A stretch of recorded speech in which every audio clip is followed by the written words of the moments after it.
I guess one of the recordings in this series has to be about Cadw, and then maybe we could discuss the Glamorgan Grant Archaeological Trust. But I think the Glamorgan Grant Archaeological Trust might be a bit longer, so we'll leave that for another day. I think many people, for one reason or another, do not like Cadw Welsh historic monuments. The word Cadw has become a little bit more obscure over the years. Whether it means keep, preserve, rescue, save. The biggest problem that I feel about Cadw is that they've seemed to have become very distant. From the change from the Ministry of Works to Cadw in the 1980s, it was almost as if Cadw was something to be respected. When tourist information centres existed, they used to have these Cadw packs, and you used to have like a white folder. This is in the 80s. Used to be able to get them at TICs. Now most tourist information centres are closed, so you used to get them at TICs, and there used to be this little white folder, and in it there was a car sticker. That's good. Freebie.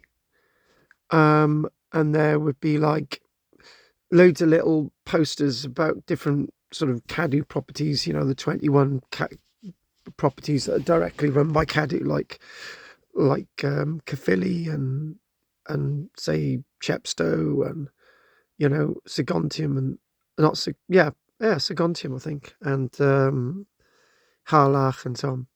But there's only 21 of them, so I could have gone through the list. But anyway, they seem to be accessible people. You used to be able to phone them up, and they were based at Brunel House behind the train station at Queen Street.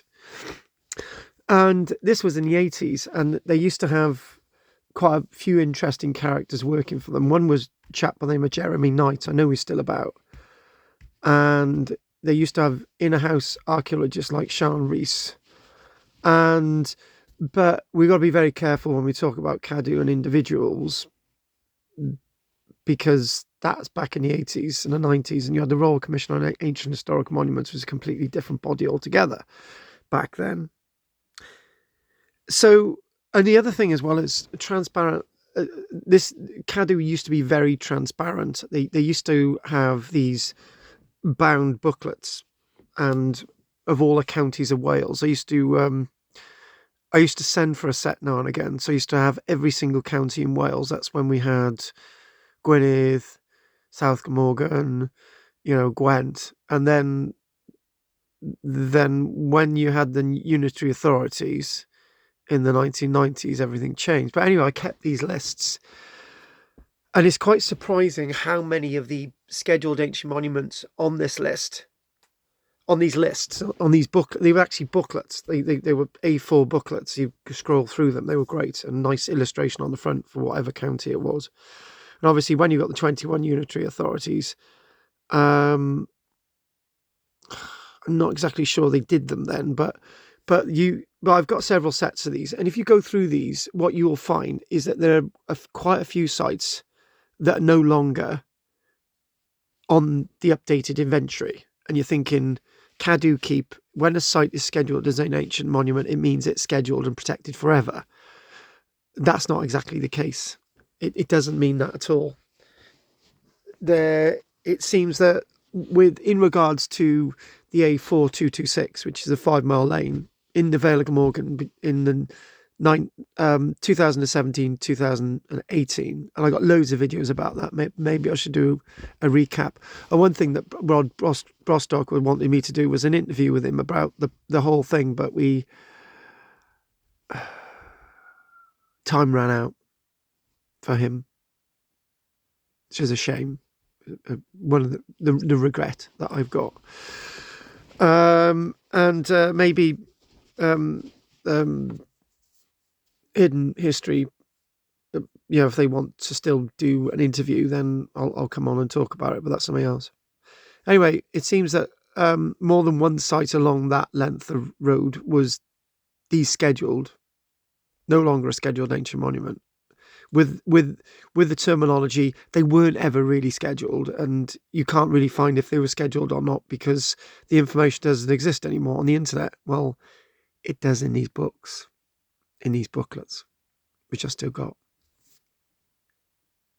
Anyway, so the point with all of this is that wittering on, there were incidents that I was coming across, where I would go out to scheduled ancient monuments, and there was, I can't remember the exact date. It was sometime in the 1990s, 1984, something like that. Yeah, somewhere around there, sort of. No, 1995, 96, somewhere around there. I went to a site on the coast called Cumbach, and this site at Cumbach is a scheduled ancient monument. And it was marked as Iron Age sort of hill fort. Well, don't really use the word hill fort anymore, but enclosure. Anyway, there was another site nearby which was referred to as the Cumbach ditches, Cumbach earthworks, which was also a scheduled ancient monument. Anyway, so I'd gone out there, taken a group. It was all under grass. You could see the humps and ditches. Job done. Happy days. Anyway, then I went out there again, and lo and behold, the bank for this earthwork had been completely obliterated via ploughing. And you could see the differences in soil colour, the yellow bank, the orangey bank mixed up with the surrounding soil. Anyway, long story short, I contacted Cadw on the Monday, and I said, because this was a Sunday, and I said, look, this has happened. Anyway, a couple of days went by. This is when they would speak to you, and a couple of days went by, and they wrote back, and they said, actually, because it's under new ownership, and because we didn't tell the owner that it was a scheduled ancient monument, we can't prosecute. And I said, you what? These sites are supposed to be protected? Yeah, but we didn't know that the site had changed hands. Therefore, it's not the responsibility of the landowner to know that it was a scheduled ancient monument. If they had been informed that it was a scheduled ancient monument, then we could have prosecuted. But because they didn't know, because it was our fault, because they didn't know, they got away with prosecution. And you at that point you actually start to despair. And I used to come across people metal detecting on hill forts. The bulwarks in Barry was a good example. And you'd see the metal detecting, and you would tell them that the site is scheduled and protected because it's Cymru. Nothing would happen. There would be no action. Nobody would seem to care, even if you reported it to Cadw. So over the years, I keep hearing that the Cadw really don't take action with things anymore. You can. There was a time, actually. I'm trying to be balanced here. There was a time actually that it was, I think, around 1994. Around there was at St Quintin's Castle outside Cowbridge, Llanblethian, and Cadw had basically said to the landowner, if you don't do something about this site now, right, we're going to take it off you. And basically they took it into state care, which was great. And they've done a pretty good job with St Quintin's Castle, Llanblethian. And that's what the Cadw should be doing. But unfortunately, we don't hear that anymore. And there's this thing about sort of, we don't have enough money. We're not given enough money from the Welsh Assembly government, and it gets confusing who's actually responsible for Cadw now, whether it's directly the Welsh office or the Welsh Assembly government. Anyway, the long story short is that you do actually have a membership. There is actually a separate membership to be like a friend or a supporter of Cadw, and they could raise a lot more money through that. And you don't really see Cadw being advertised like English Heritage or Scottish Heritage. If it was Scottish Heritage, they make a lot of effort to sort of engage you with Scottish Heritage and English Heritage, but Cadw, no, they don't. And I when I got married in 1997 on the 16th of September, actually, we'd approached Cadw if we could get married actually at Ogmore Castle, and we basically said, look, we'll pay for a brand new gate, because they needed a brand new gate then because it was falling apart. And they said, nah, you can get married at Ogmore Castle, but you've got to allow members of the public to take part. And I said, you what? Oh, you've got to allow the members of the public to take part, and you can't be using the castle after like 6 o'clock. I'm thinking, well, where are we supposed to celebrate and so on? Because we had a harpist and we had dancers and all the rest of it. So we had to have it in a field which is owned by Rob Williams, which is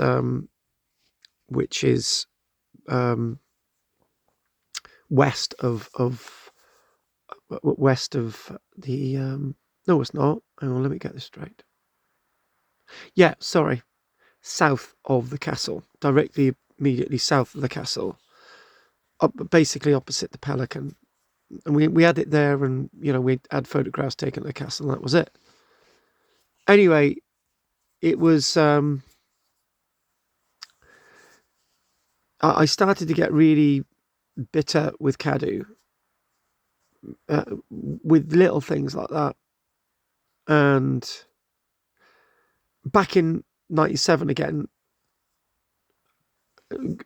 I had I think it got into 1998, had a BBC item that we were doing, and we went to Ogmore, and we were just basically saying how bad Cadw was. It was between myself, Brian Davis of Pontypridd Museum, and Jonathan Davis, and Dr. Jonathan Davis, and we're just trying to say how bad Cadw was. And the programme never aired. They didn't put it out, which was a bit of a shame. So I know I've whittled on a bit, but I'd like to know what people feel about Cadw and points about Cadw. And it almost seems as if, they're just not really interested anymore. People like Jeremy Knight went ages ago. At least you could talk to him. So any thoughts about Cadw, please get back to me, and keep liking, subs, and don't forget to press the bell, and also don't forget to join. Thank you very much. And still remember Ross Broadstock, and support Hidden Britain. So anyway, Britain's Hidden History. That's the one. Get the words mixed up. Anyway, thank you for watching and viewing. Don't forget to, as I say, support me and join. Thank you. Join button down below. Blue button. Press it. Join, and the bell. Thank you.